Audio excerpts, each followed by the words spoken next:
This week on Great Sports TV, we spoke to Mzwakhe Nkosi, first team coach at King Edward's, assistant coach for SA Schools, and also assistant coach at the Golden Lions Kevin Week team.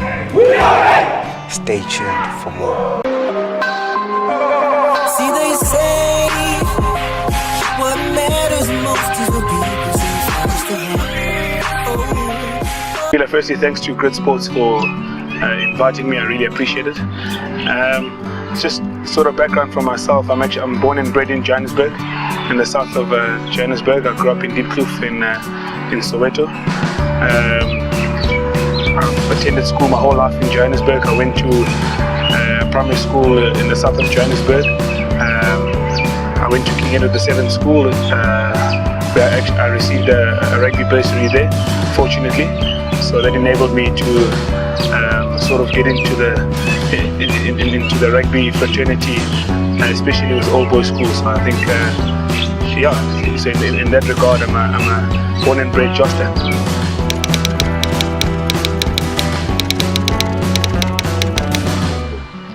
Quite ironically, I've always played soccer. I played for Robert Kelly's football club in the south of Johannesburg, but my primary school actually didn't have any soccer at the time. So we ended up playing rugby, and I was a capable athlete. So I found myself, from under 9s all the way to under 13s, and then things sort of kicked on from there. Under 13 Craven Week, and then the rugby bug caught me. But I just happened to be a capable athlete, and it happened that I did reasonably well in the rugby teams, and the love for the sport grew from there.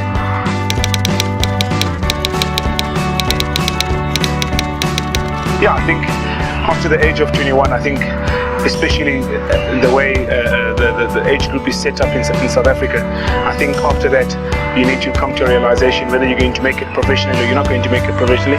And I think at the time, having played UJ under 21s, having played USAs for UJ, I think I was really realistic with myself, and chasing the dream of, I guess, becoming a Springbok or becoming a pro rugby player really wasn't feasible for me. At that time I'd got into coaching, and I'd coached successfully at prep school level, and I just got my first A team as in the high school. So that sort of led me to my route in coaching.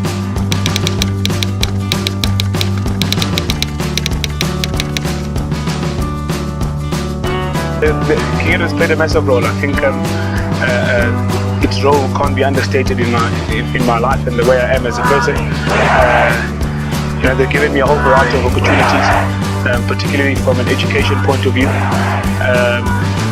They funded my studies after school, and subsequently I've got coaching positions, or a coaching position, or coaching positions that they've made available to me, or that I've worked hard and they've sort of made available to me.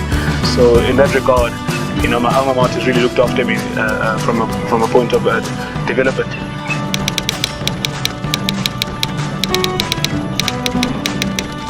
Yeah, I think now in coaching you can't.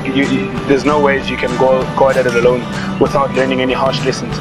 And I've been fortunate to coach under Carl Spillows, and him and I, we've built a really good coaching relationship, and he's mentored me over my primitive years, particularly at provincial level and first team level. And he sort of guided me along the coaching route, and what to look out for, what not to look out for, helped me develop my own philosophy regarding coaching. Where he has been immense for me is from a technical point of view. I think, particularly in schoolboys, I don't think he's got any peer, but that's just my opinion.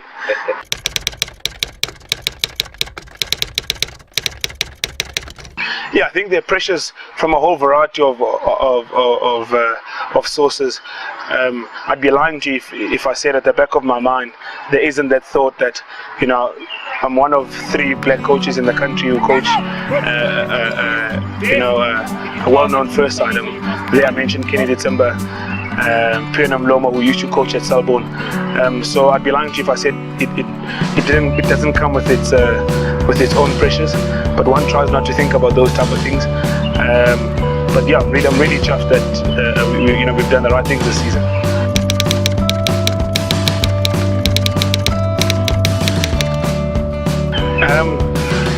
Actually, the process is quite extensive at the union.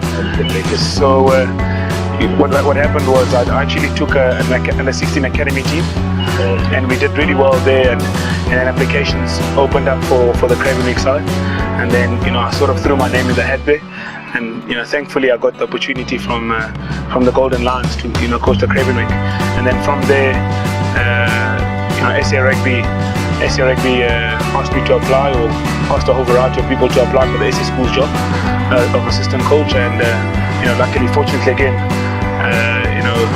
after an extensive interview process, I got the job there. So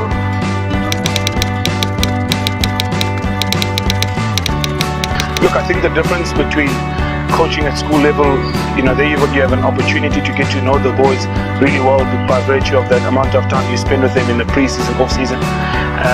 Also, you do a whole lot more coaching because you're not always fortunate enough to work with 15 excellent players. You might work with players who've got limitations, and that's where you're tested. At the Golden Lions, or at Craven Week level, you only have a month to really sort out a team, get a team dynamic going, get a coaching dynamic going, try and fix things, but try and put in structure that you really want to show at the Craven Week. So that has its challenges, and then the SA Schools is really challenging in that your prep time is very little. So you got to find ways of bringing your coaching philosophy ideas across to the boys in a very short space of time, while trying to get to know them, and I guess at the end of the day winning a test match or test matches. So those are the type of differences. I think it's time versus no time, if that makes sense, and you're really reliant on the boys' ability to grasp those concepts very quickly.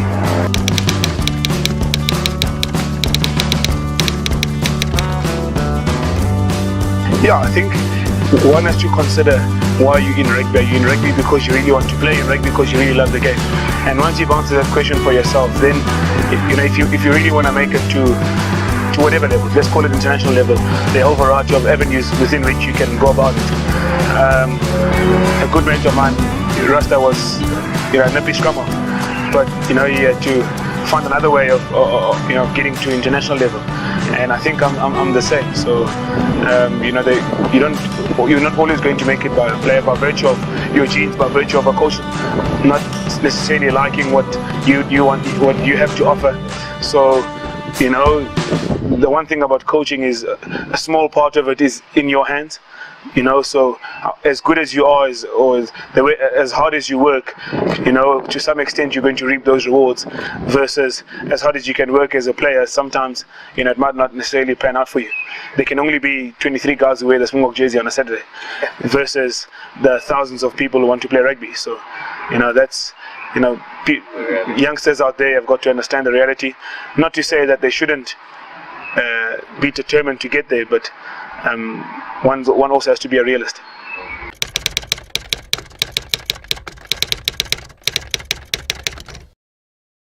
My parents have been really supportive. I've been fortunate that I've still got both my parents, and they've been really supportive from my junior years to watching me play, to supporting me in every sporting endeavor I've tried to go. Really wise people my parents are. My old man, he's got quite a head on him, so he's helped me through a whole variety of situations that I've come across, and I think they couldn't have done a better job at raising me. So they've been really supportive. Yeah, of course, I think because they're not predisposed to the game of rugby and its professionalism, and the possibility of their kids making a career out of the game. Actually, as a matter of fact, my dad discouraged me from applying for the SA Schools job, because he doesn't know necessarily any better in that regard. But he said to me, "Geez, have you seen what they're doing to the other coaches? Have you seen what they've written about that coach and that coach in newspapers?" And I said to him, "Just Dad, relax. We're just Little League." So from that point of view, one could have a situation where black parents or older black parents aren't predisposed to rugby and its professionalism, so they might have doubts in that regard.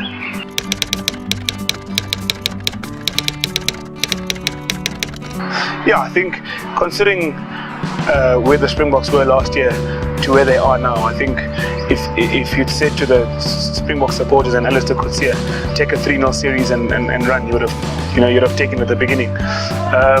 I've been really impressed by how Alistair and his assistants have gone about building essentially building a new Springbok team, and the way they've gone about their way. So the talks about it being a weak French team, I'm not sure. If Leo Picamolz is in a French pack, then I guess he's the best 8th man in France.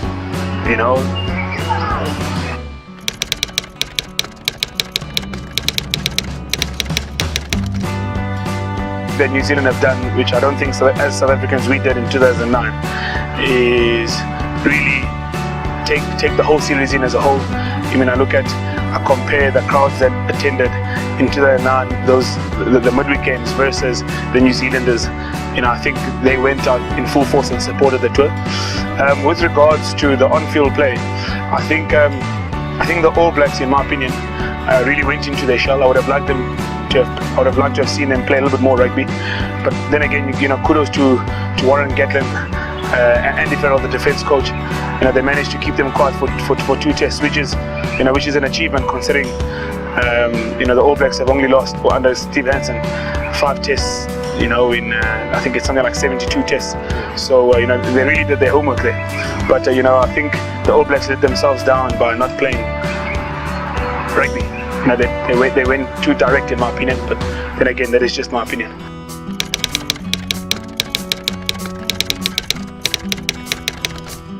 Yeah, we had a really good prep leading up, this far. Selection, went without headaches, so that was a real positive for us.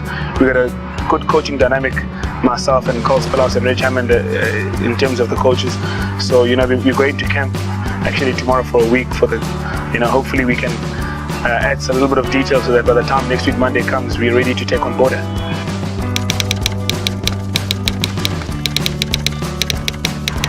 Yeah, my message to the kids is, I think